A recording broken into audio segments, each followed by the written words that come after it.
Hello, welcome to 8.9 News. I'm Finlo Costain. Zoe Gilbertson is a fashion ecologist working to find innovative ways to integrate fibre production with food production systems. Zoe will be presenting her work as part of a panel at Land Alive at the Bath West Showground on Saturday, the 23rd of November. I spoke to Zoe and I asked her why she thinks it's important to integrate fibre production within food production systems. Well, clothing is a problem. Half of it's petrochemical based, and we need to find new ways of producing clothing in a way that's compatible with regenerative systems. And people might be concerned that we might take land use for food production if we start producing our own fibre for textiles. But that's not the case. Fibre can be integrated into food production systems, into organic rotations, and the amount of fiber you need to grow to make textiles is really, really small compared to the amount of land use we need to grow food, because we eat food. Whereas with fiber, you grow it once and you can store it and it can last for 100 years. It can be made into textiles that last for a very long time. So it doesn't need constantly replenishing. So we need to figure out how we integrate fibre production within food production systems and create these new regenerative systems that can incorporate both. There are lots of different clothing fibres that come from the land, wool and cotton, for example. What's your specialist area? My expertise is, well, I'm a designer, but my expertise has recently become bast fibres, which are basically industrial hemp and flax are the most well-known ones, but you've also got nettle. That's slightly harder to turn into a fibre, but yeah, flax and hemp are the main focus. When you talk about bast fibres, what is it that makes a bast fibre? A bast fibre is where the fibre is contained within the stem. So it grows and the fibre is actually in the outer stem, and then the inner woody core is basically a wood, can be turned into a wood product, but the outer core of the plant is stripped back and it's turned into a long line fibre, and that's what people are looking for when they grow them for textiles. Thinking in terms of the UK, what sort of bast fibres can best be stacked with food production systems? Both flax and hemp can be stacked, but hemp is possibly easier because the seed creates hemp oil. People are creating things like hemp fu, which is like a kind of tofu based hemp. You can make products with the seeds, and they are grown in slightly different ways. If you want bast fibres for food and bast fibres for textiles, but there are also lots of intermediary products like building insulation can be a byproduct of seed production, and also a byproduct of fine textile production. So there's a lot of different ways they can be used, but people basically need to get used to growing them again. I think that's the main thing. And then you can figure out what varieties you need for what particular output, or maybe balance your risk by doing a percentage of flax, a percentage of hemp.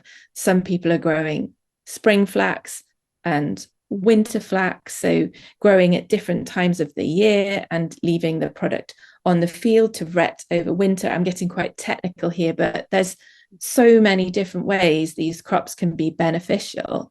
But it might seem a bit overwhelming to farmers initially, and this is the work that I'm trying to do, is I'm trying to make this knowledge more easily available so people can start to understand what part they could play in growing these new natural materials. So part of the knowledge that farmers need is around processing, and part of it's around routes to market. And with hemp, as you're explaining, there are a number of different end uses. So what food crops would bast fibre production be best stacked with? Yeah, and there are the French farmers the French grow a huge amount of flax in the world.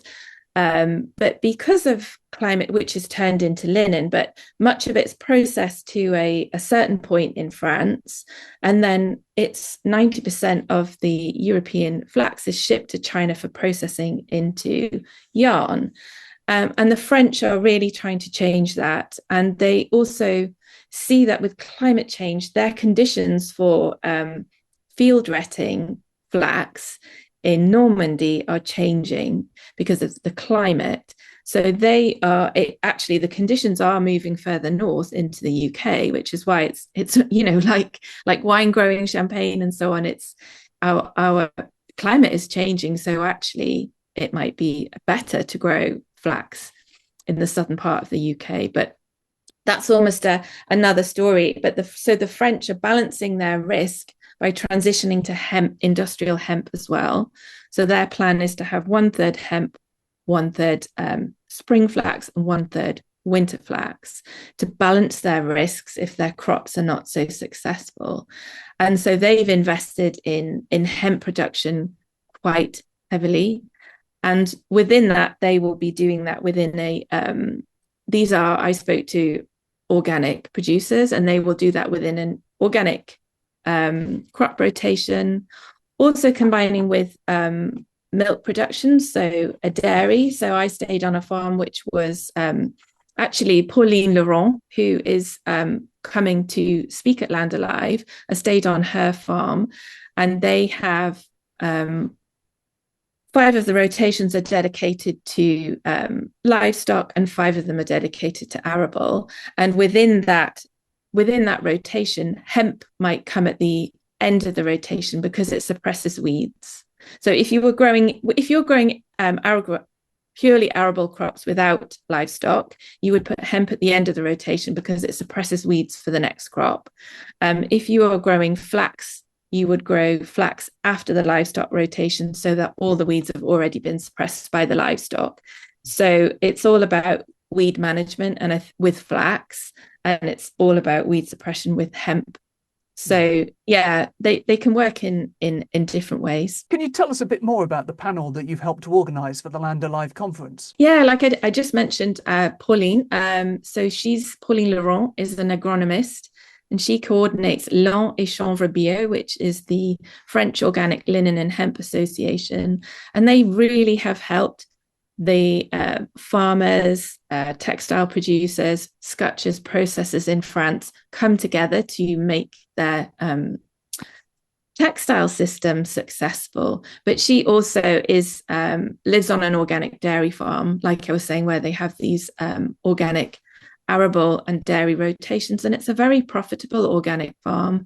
So they're quite innovative. They're quite a young couple, her and her husband, but the farm does really well. So there's a lot we can learn from Pauline. And the other panelist is Luke Middleton, who's from Carbon Farm, and he's helping farmers grow industrial hemp and helping people find markets for it. And he's based up in Yorkshire. What are the outcomes that you're hoping for from the conference? I mean, we're really hoping to get the conversation going.